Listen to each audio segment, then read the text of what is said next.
craftsmen worked with about 5,280 pounds of this granite to make the curling stones used in the 2026 Winter Olympics. But not just any granite will do. Kay Scotland makes the only curling stones licensed by the International Olympic Committee. And the company sources granite from only one island in the world. So you prepare for the Olympics like a good year and a bit prior to the Olympics kicking off. We shipped them over, I think it was maybe last year sometime. They were under kind of lock and key. A single stone certified for the Olympics costs about $960. That makes a full set of 16 stones worth more than $15,300. So what's so special about the granite on this island? And why are Olympic curling stones so expensive? Kay Scotland made 132 curling stones for the 2026 Winter Olympics. Since 2006, every curling stone used in the Games has come from the company, which has produced stones since 1851. Today, there are only about 10 people in the world who make them. They love what they do. Mark Callan is the former director at the company. We filmed with him and Kay Scotland for a story in 2022. They're very passionate about it because they know that this particular block of granite they're working on that becomes a curling stone could be the stone that's thrown for the gold medal at the Olympic Games. It could be the stone that decides a world championship. For over a century, masons have ventured to Ailsa Craig Island to harvest granite for curling stones. And for curling, the island's granite structure is the gold standard. Until its lease expires in 2050, Kay's is the only company in the world with permission to harvest granite here. But getting granite to the mainland is far from simple. Well, the harvesting process is a logistical work of art, I think. There is nothing on the island, as you say. It's uninhabited. There's no water supply other than some running water from the rivers and streams on the island. There's no electricity supply, so we have to take absolutely everything with us. Kay's uses two types of granite from the island to produce curling stones. First, there's blue hone granite, which makes up the layer that runs along the ice. Then common green is used for the part that strikes other stones. It was January 25 we got about 700 tonnes of common green. So that was over like a 3-week period, which was great. I was out there a good few times and we're looking for about a tonne to 2 tonne of the blue hone. So no using an awful lot of it because it's only for the insert. And it's easy to tell the difference just purely because of the markings. One of the traits of the blue hone granite is these little white flecks, and they're called feldspars. The rock is densely constructed, thanks to how well its fine-grained crystals and the feldspar interlock. This makes the stone resilient. While other rocks might crack or splinter, Ailsa Craig granite stays intact amid cold temperatures and collisions. Most other rocks will have imperfections, like veins that cut through the stone. And while it's not free from weaknesses, there aren't many throughout Ailsa Craig rock. Weaknesses make it more likely a stone will fracture upon hard impact, something that would upend a curling game. Before Kay's can begin making stones, each rock is cut into slabs. But not all the granite the company harvests is suitable for a curling stone. Sometimes areas of a slab have small imperfections that could cause it to erode or impact the game.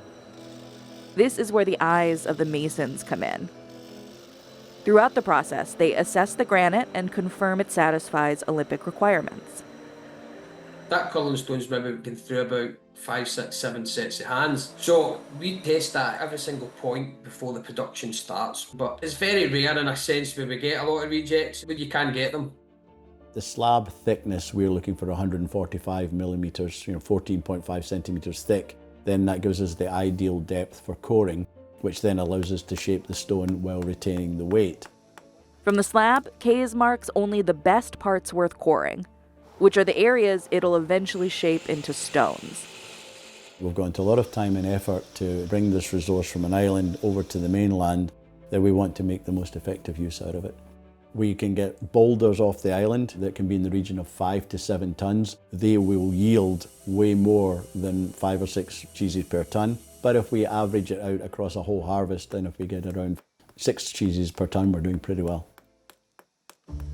They call them cheeses for no clear reason other than, I suppose in one respect they maybe look like a Baby Bell cheese or something like that. I've never really thought about it too deeply, to be honest.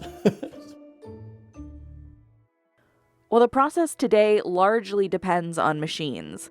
It needs experienced craftspeople to see each stage through. The cutting process or the coring process is a skill or an art in itself. So while it's semi-automatic in terms of feeding itself in, the speed is manually controlled, and that's where the skill of the operator comes in. After each cheese has been cored, masons chip away the excess stone around the corners and prepare it for shaping. The International Olympic Committee determines the size, shape, and weight of each stone for the games. The stone itself weighs about 40 pounds, plus another pound for the handle.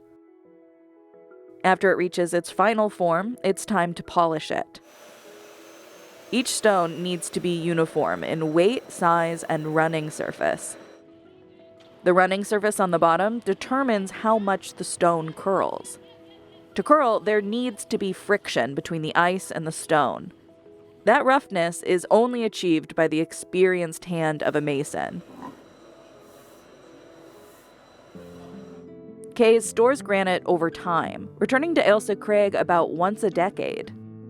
Other producers harvest granite from the Trefor Quarry in Wales.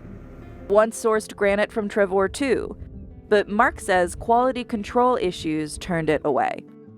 And it didn't hurt that the World Curling Federation preferred Ailsa Craig stones. They found that the Kays stones with the insert, the blue hone insert, were the best because they also discovered that having a curling stone that's not got a blue hone insert will pit. It will has a certain porosity, it will pull in water, and water and ice will then freeze. When water freezes, it expands, leads to the detriment or the damage to the stone. While curling has recently skyrocketed in popularity, demand for stones has fluctuated since the game began. Curling is believed to have started in Scotland, but today, Canada is the most successful team in the history of curling. Curling here goes back to the late 19th century. A curling stone gets some last-minute polishing.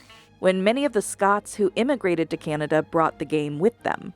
By the 50s, Canada was building hundreds of curling rinks. Now retired, Jimmy Wiley worked at Kays during this period and saw the company thrive before demand dropped again. When all of these new ice rinks in Canada were satisfied, the demand fell off dramatically, so we went from 25, 30 people down to about between 5 and 10 people. A major component that's kept the game and Kays alive today, the Winter Olympics. When curling was put back into the Olympics, it was great. It was a momentous moment in terms of curling stone manufacture because it suddenly opened curling up to the world. In 1998, there was only 25 countries in the world that were in any way involved in curling, and now 20 years later, that's almost tripled. And the sport continues to spread. It's not just the Olympics we do.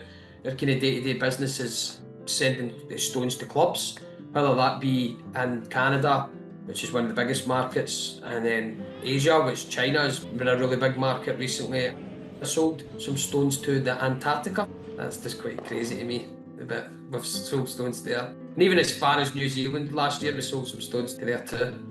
So it's busy times. Naturally, that's created an uptick in demand for stones, which has carried over into their price.